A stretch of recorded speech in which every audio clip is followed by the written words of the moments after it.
Hey guys! In previous videos, we talked about the movie references in the first 3 GTA games, as well as Vice City. The next game in the series is Grand Theft Auto San Andreas. And although visually the game was not very different from its predecessor, because they were both made on the same game engine, conceptually, San Andreas became a real phenomenon in the gaming industry. From iconic characters and unforgettable quotes to a soundtrack that defined an era, the game's influence extends far beyond the digital realm. And here's what Sam Houser said about the game. Actually, I would say that Goodfellas and Sopranos were more Liberty City with the grit and grime of a New York-style city, while Vice City was more Scarface and Miami Vice, so the shift in setting and influences and references should be no surprise to people. Although rich in references and imagery from these times, places, and people, neither of these two games focused only on one community, and San Andreas won't either. It will be full of a multitude of people with different backgrounds and personalities. It's impossible to call them a single community as such, just a location with a lot of different people living there. The West Coast in the 90s was really the epicenter of so much that was going on at that time. Culturally and socially, there was so much energy, both positive and negative, so it was really appealing to us, just as 80s Miami had been. But to do it right, we had to do it on a bigger scale than before. The game takes place in 1992 in San Andreas.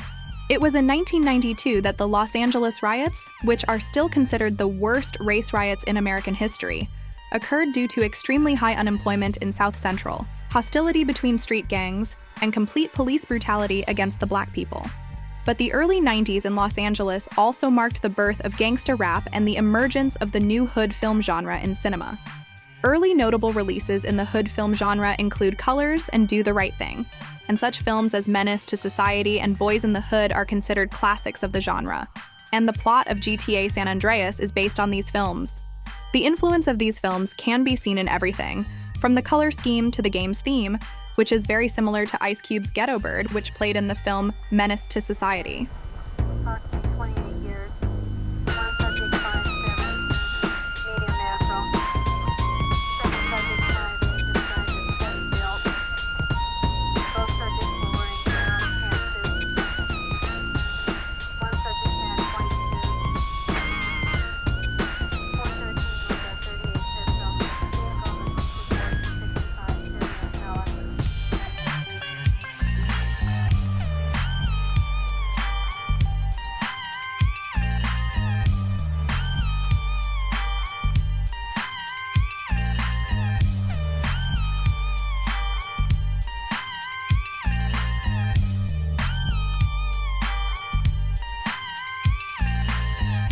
In addition to the game, Rockstar also released the introduction short film, which is a prequel to GTA San Andreas that shows the events that happen prior to the events of the game. It is set in 1992 and ends directly at the beginning of Grand Theft Auto San Andreas, with Sean Johnson tells his brother Carl Johnson over phone that their mother is dead.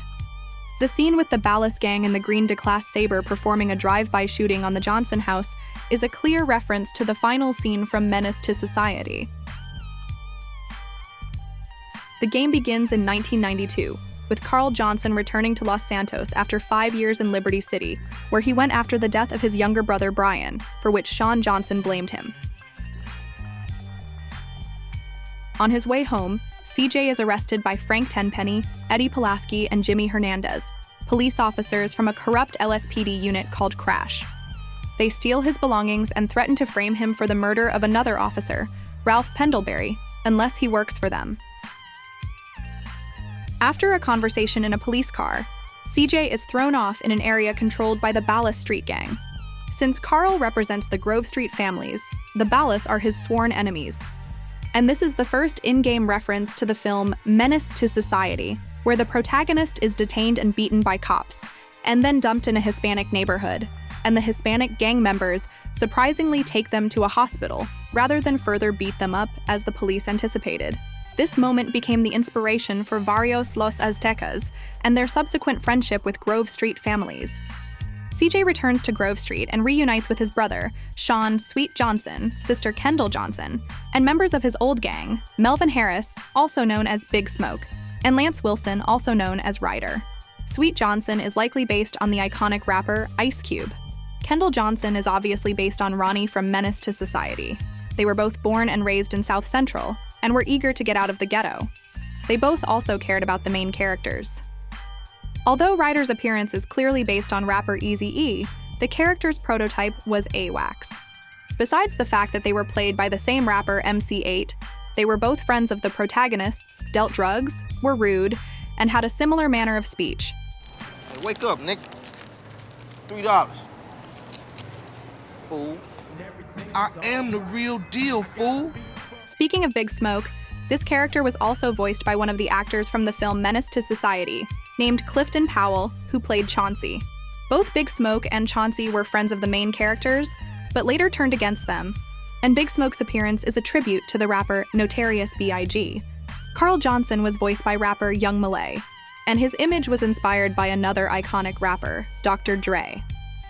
But these are far from the only sources of inspiration for the street gangs of Los Santos. Kane's best friend, Kevin O-Dog Anderson, did not go unnoticed. The character's appearance became the prototype for one of the members of the Grove Street Gang. Also, a minor character who killed Kane's cousin during a car theft became the prototype for one of the members of the Ballas Gang. The game also has several missions, moments of which are copied from the film. In the film, Kane and his friends were going out to eat, much like Carl Johnson with the members of the Grove Street Gang were going to the Cluck and Bell. When Ryder and CJ arrive at the pizzeria, Ryder wants to teach the owner a lesson for painting over the Grove Street family's tag on the building by committing a robbery. But the clerk recognizes him as Ryder and says he feels sorry for his father. Give up the money. This a raid. Ryder, not this again. It ain't me, fool. No one else is that small. I feel sorry for your dad. I feel sorry for your mother. What you say about my mama?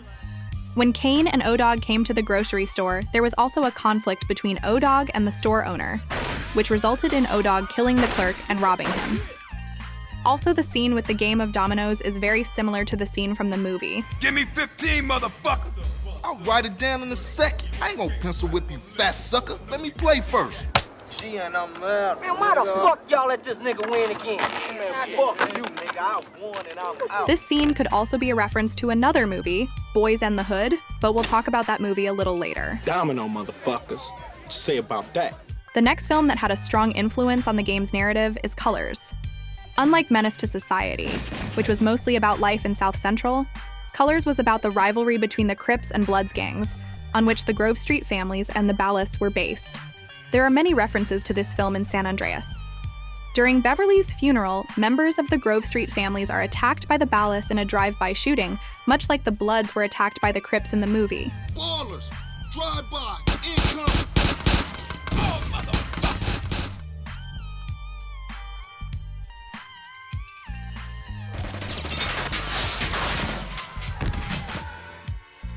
When CJ asks Big Smoke why he moved from Grove Street, Smoke replies that he got the money from his aunt, and that Idlewood is a nice place.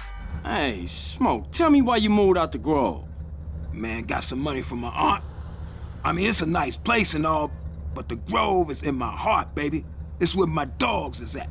Yeah, okay, homie. It is worth noting that at the time Big Smoke lived in Idlewood, this area was controlled by the Ballas, which hinted at his connections with this gang.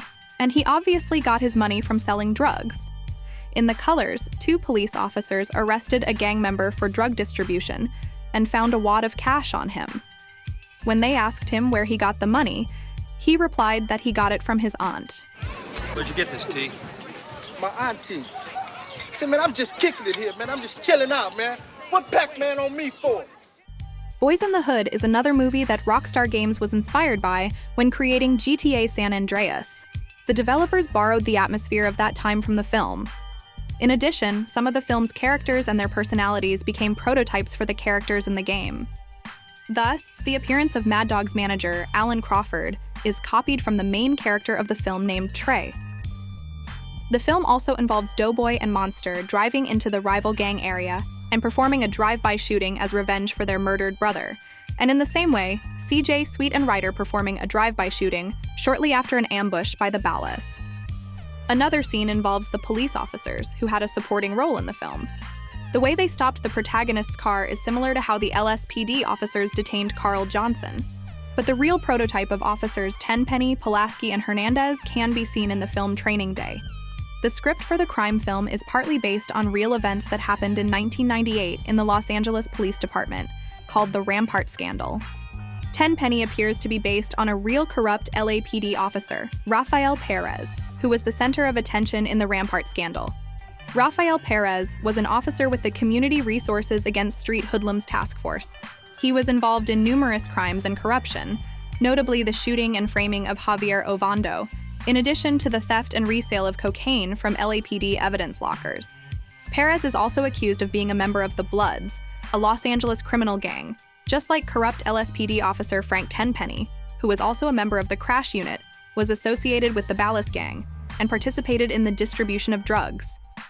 Another small detail that indicates that Tenpenny was based on Perez is his arm tattoo, which is visible in the game's art.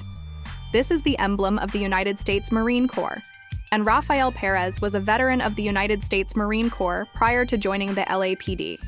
Due to the corruption of the unit, an internal affairs officer, Ralph Pendlebury, threatened to expose the actions of Crash. Tenpenny eventually found out and lured Pendlebury to the docks, where Pulaski assaults him.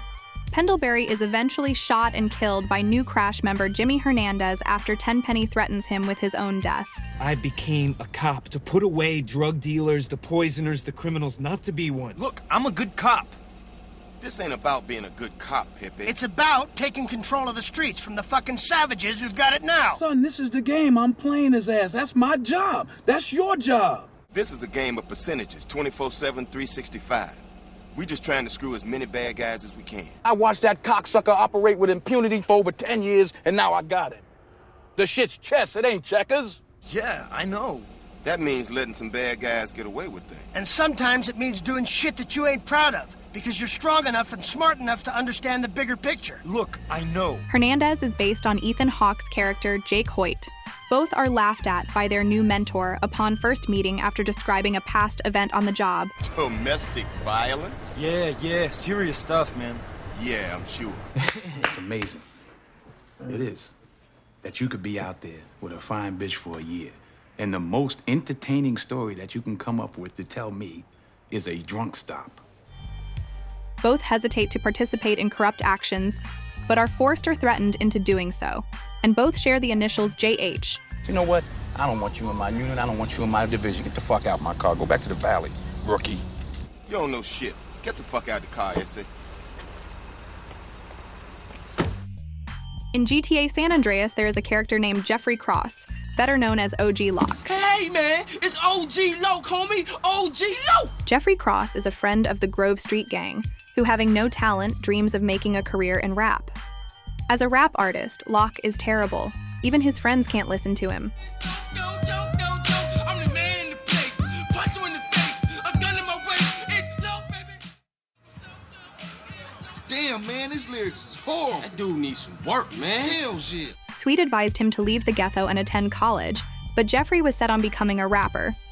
In the eyes of his friends, Jeffrey wanted to look like a real gangster, so he committed petty crimes, mostly traffic violations. These crimes landed him in jail for a few weeks. While in jail, he built up his street credibility. When Carl Johnson returned to Los Santos, OG Locke was still in prison. CJ accompanied Sweet and Smoke to the police station to pick him up. This scene is taken from the movie South Central.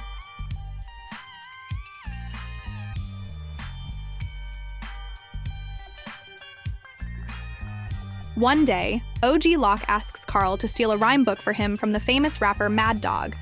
OG Locke is a parody of rapper Ja Rule, who is also named Jeffrey and was also accused of stealing some rhymes and notes from DMX. And when Alan Crawford, also known as Scipio, not appreciating the talent of the aspiring rapper, called Locke a whack, Jeffrey asked Carl to help him take Scipio out. The scene where CJ throws the car off the pier into the water, with Mad Dog's manager inside, is taken from the movie Good Guys Wear Black. Meanwhile, Sweet and Kendall sometimes argue over her relationship with Cesar Villalpando, a member of the Hispanic gang Varios Los Aztecas. Carl shares his brother's views on the Aztecas gang, and Sean asks Carl to keep an eye on Kendall. Despite Carl's initial distrust of Cesar, the two eventually form a close friendship and a working relationship between their two gangs, wherein they realize their common ground: opposition to the drug trade in Los Santos. Cesar Villalpando is based on the character Cesar Sanchez from the movie 187, and although both characters are completely different in their personalities, they are very similar in appearance. They were also played by the same actor, Clifton Collins Jr. In the mission Just Business, Big Smoke offers Carl a ride, as Smoke has business to take care of. They head to Commerce and Big Smoke enters the atrium. The girl in the white dress who appears in the scene is a clear reference to Catherine Trammell from the film Basic Instinct, played by Sharon Stone.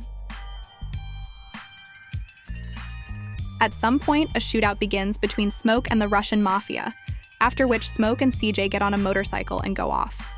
The chase scene involving Carl Johnson and Big Smoke escaping from the Russian mafia is a reference to the film To Live and Die in LA. The scene is also similar to the one in Terminator 2 Judgment Day, involving John Connor and T-800 fleeing from the T-1000 Terminator. This includes both the protagonist being on a motorcycle and a truck being driven into a storm drain from a higher-level street. In the mission Reuniting with Families, there are also two references to the Terminator. The first is a motorcycle cop jumping on the hood of a car, and the second is an exploding tanker. Due to Carl's efforts, the three feuding families of the Grove Street have come together, and Sweet decides to finally get back at the Ballas. He then tells everyone to get heated and meet him under the Mulholland intersection.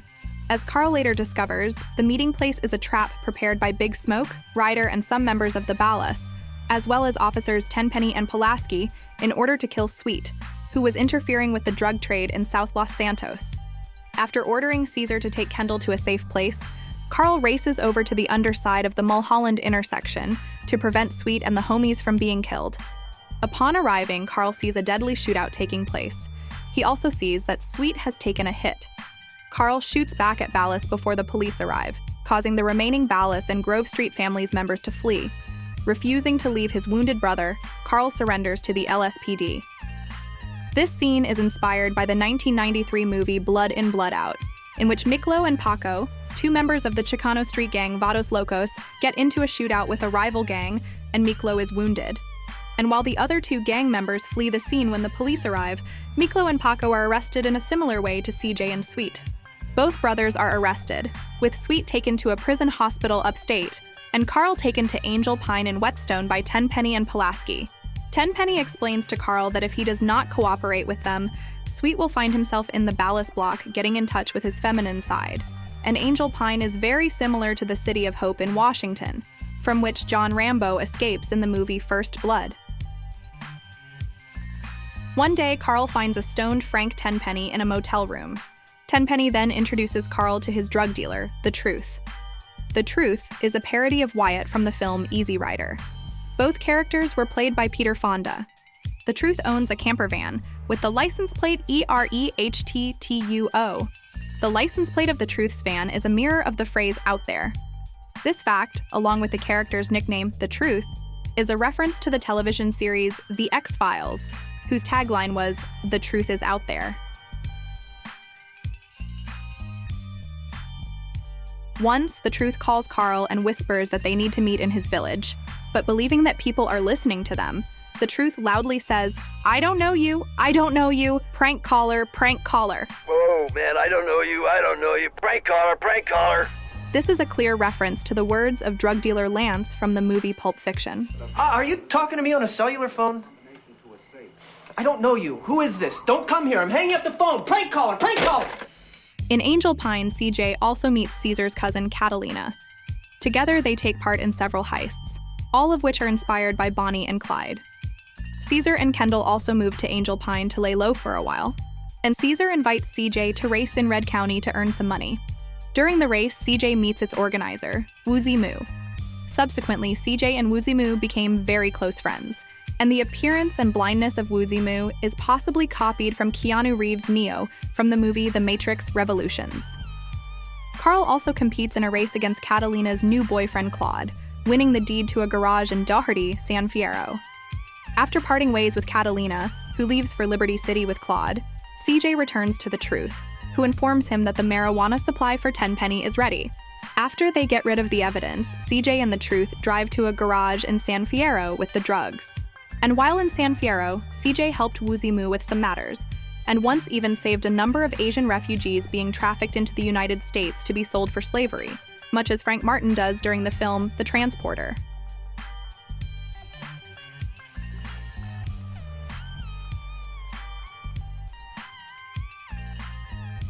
One day, Caesar tells CJ about a ballast car he spotted in the countryside. They follow it to Angel Pine, where they take photos of a meeting between Ryder and some other men. CJ and Caesar soon learn that the men, Jizzy B, T-Bone Mendez, and Mike Torino, are the leaders of the Loco Syndicate, an organization supplying crack cocaine to Big Smoke, Ryder, and the Ballas. Deciding to eliminate the organization, Carl first infiltrates it by offering his services to Jizzy, and Jizzy B is obviously based on Wesley Snipes' Nino Brown from the movie New Jack City. Both characters are charismatic, intelligent, violent, and selfish, and they are both leaders of drug trafficking organizations. Jizzy may also have been influenced by Book Nasty, the pimp played by Jizzy's voice actor Charlie Murphy in the Playa Haters Ball skits from Chappelle's Show. After eliminating the Loco Syndicate, CJ receives a phone call from a man using a digitally distorted voice, demanding that he come to a ranch in Tierra Robada. There, Carl is surprised to find Torino still alive, who reveals himself as the caller. Torino explains that he is an undercover government agent and demands that CJ assists him with several shady operations in exchange for Sweet's freedom. One of these missions was the elimination of agents from a rival agency, and these agents are surprisingly similar to the agents from the movie Men in Black, and some of their phrases like carbon-based buffoon confirm their alien origin. Shortly after, CJ receives a call from Woozy, who is now a successful businessman and has opened a casino in Las Venturas, telling Carl to come visit him. CJ moves to Las Venturas, only to discover that the casino business is not doing as well as intended, due to facing opposition from the Leone, Sindaco, and Forelli mafia families of Liberty City. As revenge, Carl helps Woozy plan a robbery of the rival Caligula's casino, which is run by the mafia. Any questions? 我们为什么不从地下挖个洞钻过去呢? No, tunneling is out. There's sensors monitoring the ground 100 yards in every direction. If a groundhog were to nest there, they'd know about it. Anyone else? How does the Mafia normally move cash out of Caligula's? Bingo. Stripes for Mr. Zero here. Hey, good job, you little ass kisser. Ow. So, we gonna steal ourselves an armored car and respray it so it looks like one of the regular trucks. What about the police escorts? Whenever they move cash around, they use police motorcycles as outriders. Exactly what I was thinking. Come on, come with me, and we gonna go get some cop weed. Carl performs numerous jobs in preparation for the heist. One of these jobs was planting explosives on generators at Sherman Dam to temporarily cut off power supply to Las Venturas. After planting the explosives, Carl escapes to the roof. And while SWAT and sheriff's deputies block the roadway, CJ made a swan dive into the water from one of the dam's control towers. His jump was inspired by a scene from the James Bond film GoldenEye.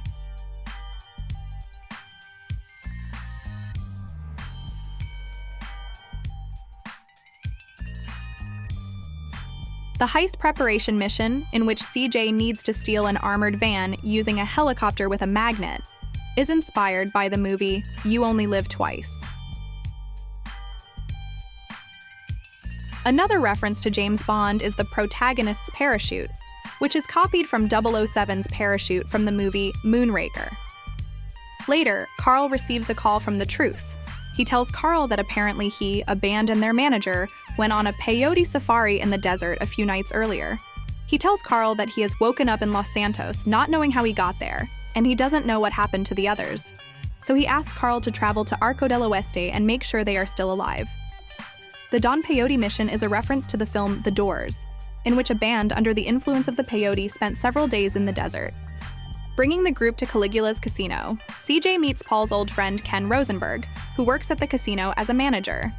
Seeing this as another opportunity to infiltrate the casino, CJ begins working with Ken, soon learning that Ken has been chosen by each mafia family as a neutral party to run the casino on each family's behalf. The story was inspired by the 1995 film Casino, where Italian-American mafia bosses put Sam Rothstein, played by Robert De Niro, in charge of a casino. Ken Rosenberg has a talking parrot named Tony. In its first appearance, Tony says, "I never fucked anyone over in my life who didn't have it coming to him." I never fucked anyone over in my life who didn't have it coming to him. Much like Tony Montana in the 1983 film Scarface. I never fucked anybody over in my life, didn't have it coming to me. You got that? In its second appearance, Tony tells Ken to forget about it. Forget about it. Which is reference to the 1997 film Donnie Brasco, where Al Pacino's character often used this phrase in various meanings. Forget about it. When all the preparations for the robbery are completed, CJ, Woozie, and their team break into a bank in Caligula and take out the money. Although this mission does not contain direct references to the film, it was clearly inspired by the film Ocean's 11. Ain't seen you around here before. You new? Yeah, I'm standing in for Jerry. He's ill. Who's Jerry? Shut up. What? I think I got Jerry's cough. Where's your card? Oh, God, I think I lost my card. Are you serious? Oh, Jesus, I'm so stupid. You are so stupid. You know that? You're a nincompoop. You think it helps to call someone names? It's already feeling so upset. Hey, What's you the matter with you? It's obvious. Hey, keep it down. Sorry. Hey, just tell me, where did this go? High Roller's room. This is Mr. Benedict's stuff in here. It's his stuff. All right, Joe, take this inside. The vet room? No, to the vault. Benedict's money goes into the vault, you know that. I'm sorry. Hey, next time, just remember the card. We won't run into this again. Sorry. Right? Thanks. Okay, the ventilation grills are on the back wall. Throw the gas down one of these. You got it.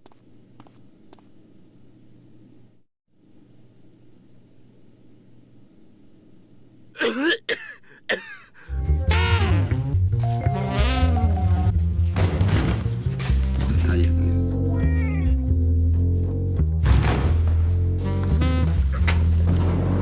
going to blow the charges you placed at the dam. Wow! I didn't think that was going to work. Everybody take cover! Oh, shit. Where do I go? Where do I go? Fire in the hole!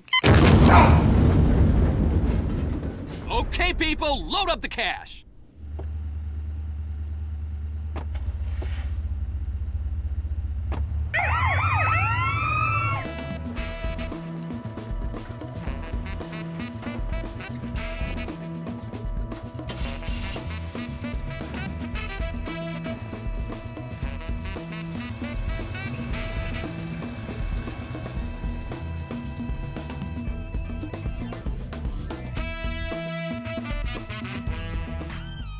After Wuzamu's casino became successful, CJ, Kendall, and Caesar decided to return to Los Santos, where they reunite with their brother, Sweet. Meanwhile, Tenpenny is arrested and put on trial for several charges, but is acquitted due to lack of evidence. This angers the people of Los Santos, leading to a citywide riot. These events reference the 1992 Los Angeles riots. During this time, Carl helps Caesar reclaim his gang's turf from the Vagos, and continues taking over more territories from the Balas. Sometime later, Sweet finds out where Big Smoke is, and the Johnson brothers head to Smoke's crack palace to kill him for his betrayal of the gang.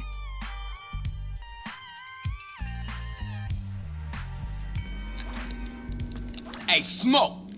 Hey, CJ, I was wondering when you would show up. The interior of the palace with its crack cocaine laboratories is based on Graham Court from New Jack City, which was also a crack house.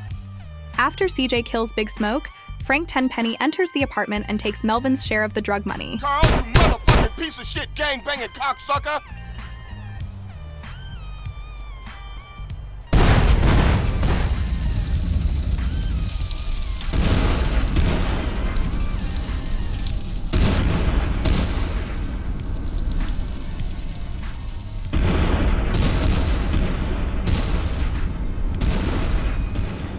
Tenpenny then attempts to escape in a fire truck, but Sweet grabs hold of the truck's ladder.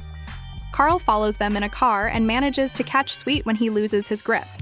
The brothers then pursue Tenpenny together, with Sweet taking the wheel while Carl shoots at Tenpenny's fire truck.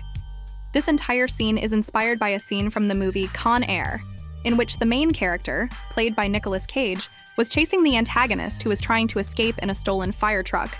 Another scene where two motor officers drop donuts to join in the pursuit is a reference to the same scene in the film. Tenpenny soon loses control of the fire truck and crashes off the bridge over Grove Street.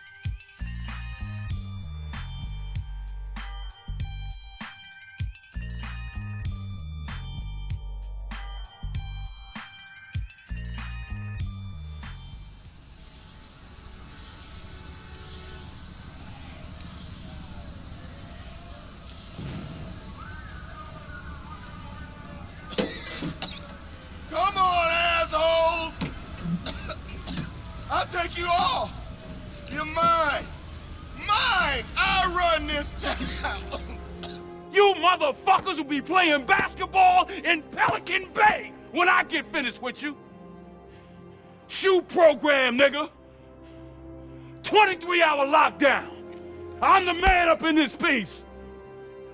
You'll never see the light of day. Who the fuck you think you fucking with? I'm the police. I run shit here. You just live here.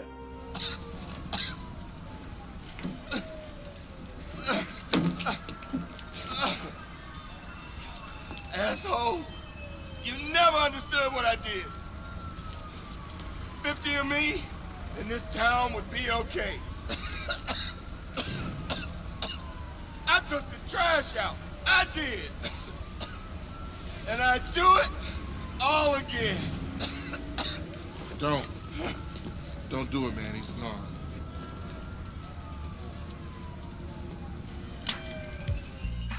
With Tenpenny dead, the riots come to an end, and justice is finally restored in Los Santos.